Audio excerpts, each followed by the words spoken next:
Chapter 2, Episode 2, The Dream. You see things, and you say, why? But I dream things that never were, and I say, why not? George Bernard Shaw. Here we are, Max said, slamming the shifter into park. I pulled the seat adjuster and winced as it shot the seat forward, my shoulder throbbing. I turned and looked at the little being in the back seat, but she was not there. I looked around. Kit? This one thinks her Jackson does not understand order. The voice of Kit rang in my head. Yeah, well, I wasn't expecting company. I paused. Where'd you go? Kit popped into existence in my lap. What the fuck? Mac asked, startled. Her head twisted as we both heard a snicker. Petite and demure, but a snicker nonetheless. This one is a spirit of mischief. Her abilities match such a thing. Great. I groaned, swinging the car door open. Kit popped away and appeared almost simultaneously upon the porch. Look, Mac, it's late. And I've got to find my guests a place to sleep, and then I'm going to crash because we got to be up early. Shouldn't you go to the hospital, man? Mac asked. I'll be fine by the morning, I grimaced. The bleeding part anyway. It'll take a few days to mend the bone, it usually does. Yeah, but it'll ache for weeks. Mac just shook his head, not understanding. I chuckled with little mirth. Just because I heal and seem immortal doesn't mean that it doesn't cause me just as much pain as if it were to happen to you. I just heal from it faster. Mac winced. Okay, I'll see you in a few hours. I nodded and turned my back to the car as it roared to life and headed into the little house. It was a mess, true. I had my father's journals and his father's journals and history texts and prophecy strewn from the living area to the second bedroom and into the kitchen. I hadn't taken the garbage out in a while to burn in the barrel I had out back. And I can only thank to luck that I had thought to take the organic matter to the composting bin. Yes, this one must bring her Jackson some order, a smug female voice said in my head as Kit popped into invisibility upon the kitchen table, balancing herself on a stack of pretty unstable books. I just shook my head. The bed in the back room is clean. I guess you can take that whole room. Dad won't need it anymore. I'm going to shower and crash for a few hours. I have to get going early and get to the portal at dawn. Kit just disappeared, saying nothing. I trudged through the monotony of showering, letting the water cleanse the blood and grime of the sweat and dirt accumulated during the fight upon my body. I usually burn sage while showering.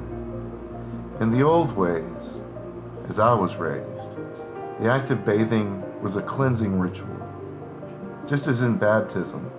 And in fact, I'm certain that's where that practice actually came from. When you fight beasts of spirit, even in physical form, whether they be of angelic, demonic, or cursed origin, it is always good to cleanse oneself so that the evil accumulated in the fight does not carry around oneself. Sometimes that's what people call being unlucky. I noted that bin of sage was empty in the bathroom, so I went without. The wound had nearly knitted back together, but it was pink and puckered, sore to the touch. Moving the shoulder sent sharp spears of pain down my arm and up into my neck. I'll have one hell of a headache in the morning, I sighed. That was one of the other drawbacks. Aspirin, well, any narcotic, including alcohol, had little if any effect on me. You may think that being immortal would be great, right?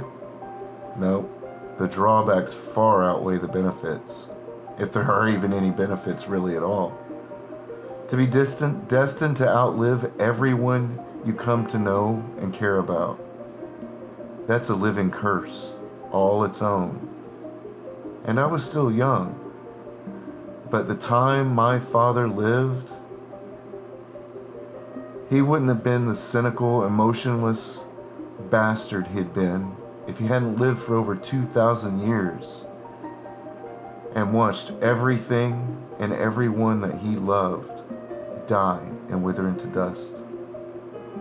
I looked like I was 20-something myself, a redneck, living out on my own.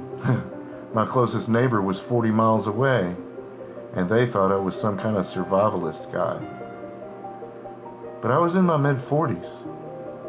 And for those of us who are spiritual, to know that we would live a life so long and arduous, never destined to find God at its ultimate end.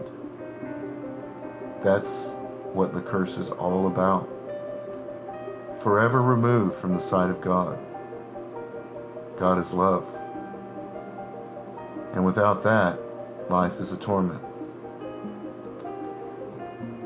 Once done, I stopped at the door, cracked it open, and made sure the little mischief spirit didn't have a surprise for me as I went to my bedroom. Once there, I shut the door. I didn't even bother with my alarm or putting on anything decent to sleep in. I just fell into bed. The exhaustion of healing always took a lot of energy out of me, and I'd be starving when I woke as well. You ask any warrior or any soldier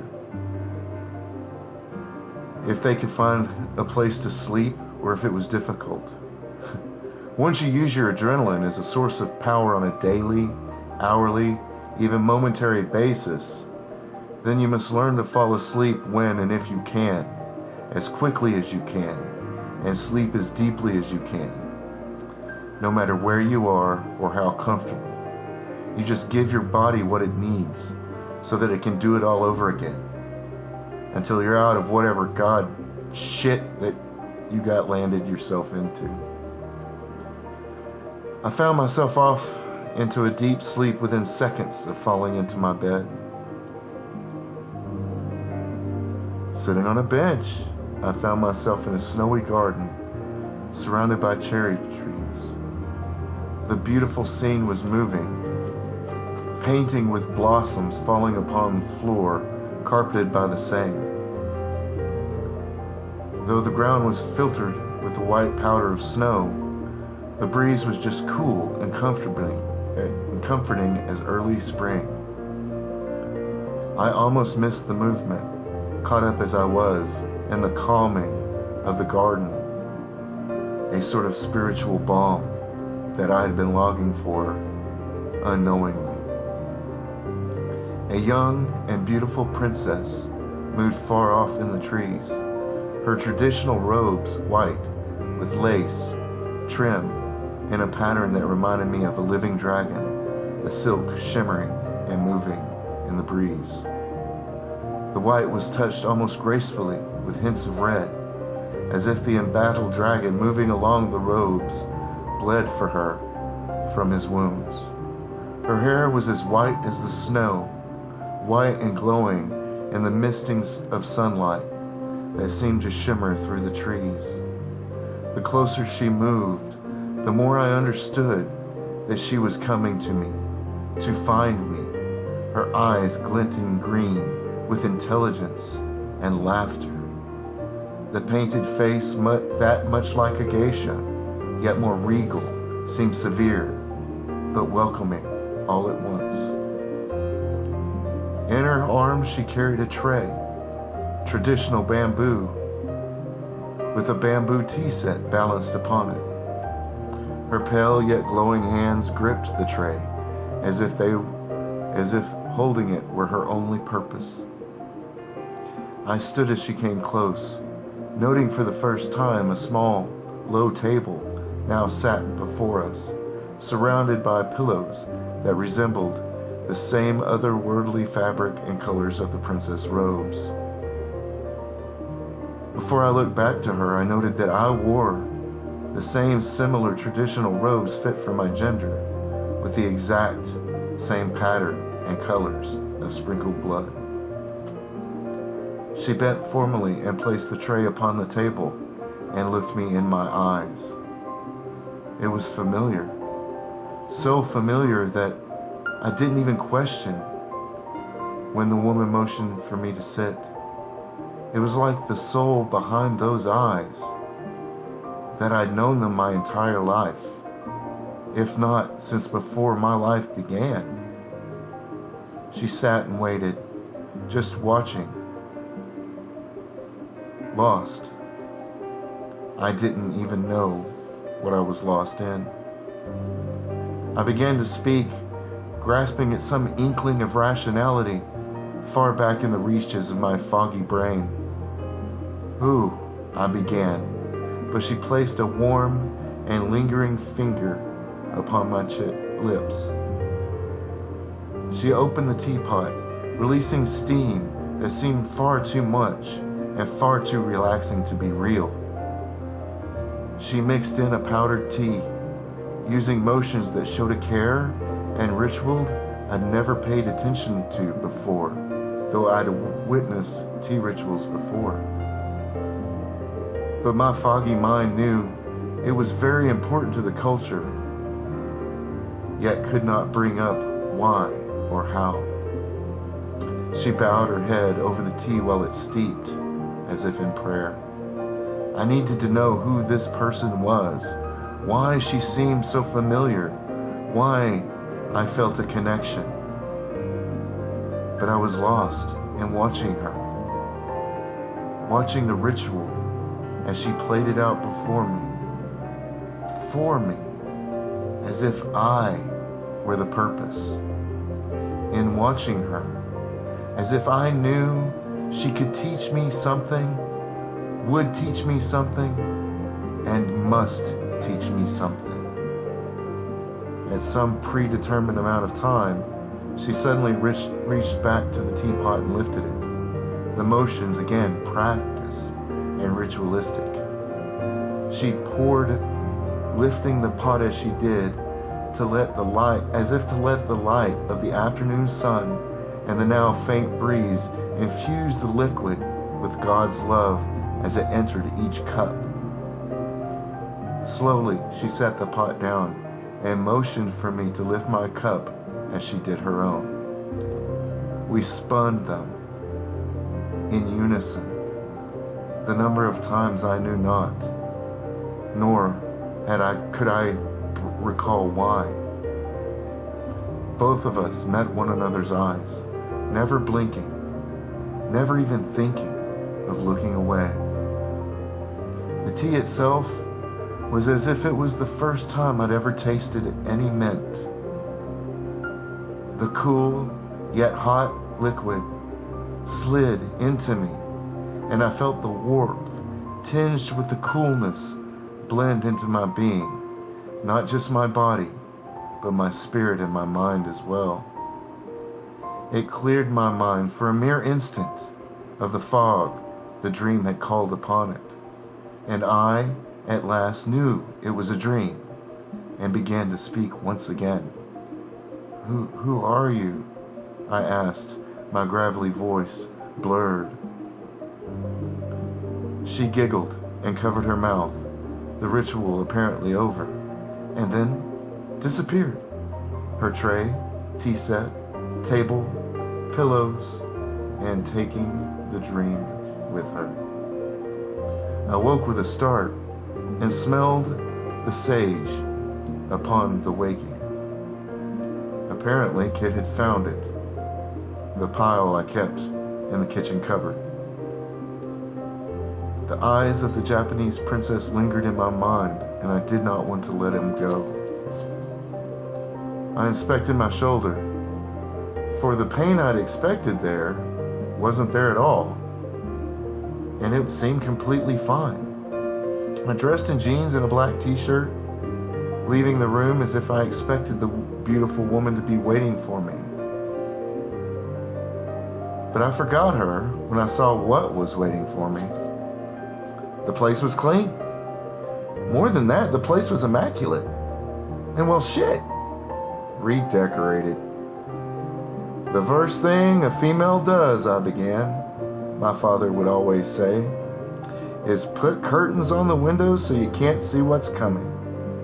This one believes, Kit's voice came into my mind, that one should have a surprise behind a veil for the enemy if he does come. I snorted. Pretty deep for a spirit of mischief. The entire open area of the living room, dining room, and kitchen was transformed. The furniture on the floor and in the style of the same bamboo set from my now fading dream. The colors were stark black and white though, but the aesthetic did feel welcoming instead of cold as I would have expected. Rice paper room separators stood around, artistically placed to separate the rooms from view, yet in a very minimalistic way. What drove the last vestiges of the dream and the princess and cherry blossoms completely away was the smell of the food that sat upon the table. The meal was distinctly Japanese, but the ingredients were items local that I had had. The main dish was a stir-fry of ramen noodles, vegetables, and seared rabbit. Rabbit I'd shot behind the house. Various battered items of dim sum were placed in containers in strategic locations about the small table. The food, placement, even the smell, the mixture of the cooked items, and the light sage smoke that still drifted up in the air, and Japanese umami were all works of art, both individually and as in combination. I sat and looked at the kitsune that sat on the other side of the table watching, expectantly, all 9 tails fanned out behind her. A statue in the beautiful light of the newly decorated rooms. Thank you, Kit, truly, I said, smiling at the food. This one believes Her Jackson wishes to thank her for her toil, then he should eat his fill and show his enjoyment. How? I asked, loading up my plate. This one is very talented. Is Jackson's shoulder better? I rolled it as I stuffed a puffy sort of roll into my mouth. Much better than it should, I said, letting the suspicion drip from my words. Kit said nothing in answer. I ate, and she waited. It didn't take me long, however, but it looked like the little fox creature had made exactly the right amount of food. Enough for a family of 5, to be sure. That's the one thing about rapid healing. The energy has to come from somewhere. Look, science is science. I believe that even everything, including magical things, are still based in science.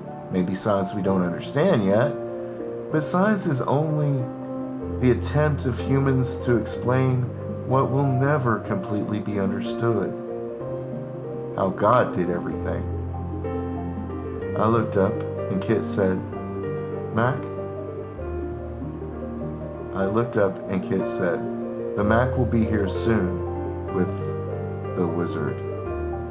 She said wizard with contempt. Oh, you know Dragomir? I asked. This one knows the wizard, and the wizard knows this one, she said without elaborating. Jackson should remember not to wear human metals when we leave. I stood. Yeah, always ironing buttons and buckles. I got something to wear. And in my room I changed into a tactical set of clothes that had all carbon fiber clasps and hooks. When I returned, Kit was gone, but so was the mess. Maybe this wouldn't be so bad, I thought. The sound of a government vehicle came into the drive and I frowned. I had to get out of the house. Didn't want Dragomir to see what I let Kit do to the place. He didn't like the she any more than my father had. And it sounded to me as if, if I could read Kit's tone of voice, that she felt the same way about him. An SUV door slammed and Dragomir confirmed my beliefs. What the hell do I hear about you bonding a sheep? he said. He demanded, his face red. Well, Dragomir, the old man I used to call Uncle Dragon, it's nice to see you too. This is not a laughing matter, Cain. You can't bind yourself to the children of the Nephilim, the sons and daughters of the old sin. Are you not cursed enough? His adrenaline was really high up there, I could tell. But he made a mistake and pissed me off. The curse was something I never took lightly, even in anger. All right, look, motherfucker. I don't let heat in my voice very often, and I never use explicatives. Well, I wait and use them for the way they're always intended, to get one's attention. I didn't choose this. I had no idea. I paused, letting the heat subside some. And you fucking knew it. Well, evidently I didn't let it subside that much. The blood fled Dragomir's face, and he went pale. Why would you say that? He asked. Some prophecy. And I bet my right arm that the very same prophecy I was told about is in one of those journal pages that you probably have. I found my finger pointing at Dragomir's face as I said it. I wouldn't take that bet. Jackson's left-handed, Mac muttered. I winked at him. He's ambidextrous, Dragomir said blandly. Yeah, I knew. He nodded. Though we'd hoped you weren't the one. That was what the hope we had for Angel. That you wouldn't be a last and produce an offspring. I wouldn't let him break me. Wizards are master manipulators, and he said that last on purpose. Kit popped between us, her fur bristling. This one greets the Mac, she said, intentionally ignoring Dragomir. Second daughter, Dragomir said, bowing, not letting any of his cynicism show in his voice. Kit sniffed, apparently not returning the favor. Wizard, do not speak to this one. Not until the wizard agrees to be shed of his secrets. Dragomir smirked, as if this argument were so old and so familiar it was almost a form of affection. Ah, but would I be a wizard if I told all those secrets, he asked. This one believes that would be the point, she said, and I had to agree she scored a point of her own. She turned to me. It is good we have four, however. We must enter the other side, but this one must watch the portal and keep it open. I'll do that, Max said. That's a thing I can do. He said it odd, like he was desperate, almost. No, the Mac must go, Kit said. The wizard can watch the portal. Dragomir just nodded instead of continuing to argue. I walked over to Mac and looked at him with a question. He just shook his head slowly and shrugged. I got in on the passenger the passenger's front side, and not really thinking about it as Matt got into the back. Dragomir stood awkwardly outside the driver's side door and looking down at his keys. He glanced at the door in confusion, then looked down at his keys again. You gonna get in, Dragomir? I asked through my roll-down window. Kit, he asked into the darkness, a tone that I'd never heard from the man. Just get in, it's unlocked, I said, not really understanding what was going on. Dragomir bent down, oddly, as if he were trying to do something at his feet, but couldn't really bend his knees right. He hadn't been looking down at his keys, but his shoes. I have to take my shoes off first. What? Max asked from the back seat. She welded the soles of my shoes together, he said. My eyes wide as Kit popped into my lap. What, tying his shoelaces together wouldn't have been enough? I received a mental shrug. This one knows wizards are smart, otherwise they couldn't keep all those secrets. Why should it be easy on him?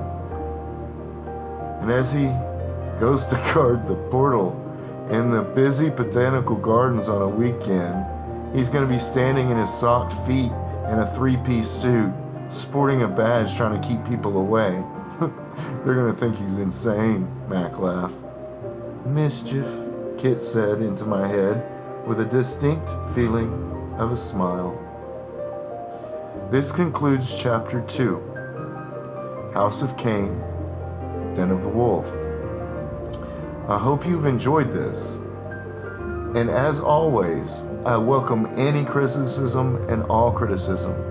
Good, bad, ugly, insulting even. Because everything you say will just help me get better as we go along. Personally, I think I did a little bit better with this, but as my ex-wife would say, dude, you're high. Hope you have a great evening, and thank you.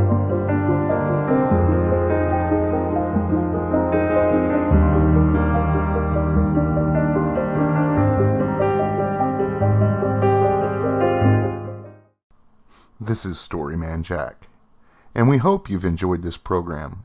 If you did, please like, share, and subscribe to the channel. And please, most importantly, tell me, good or bad, what you thought about the video. We cannot grow as artists if we can't accept criticism. Again, thank you, and remember, your story is the most important story you will ever tell, so let's make it a great one. Have a great day.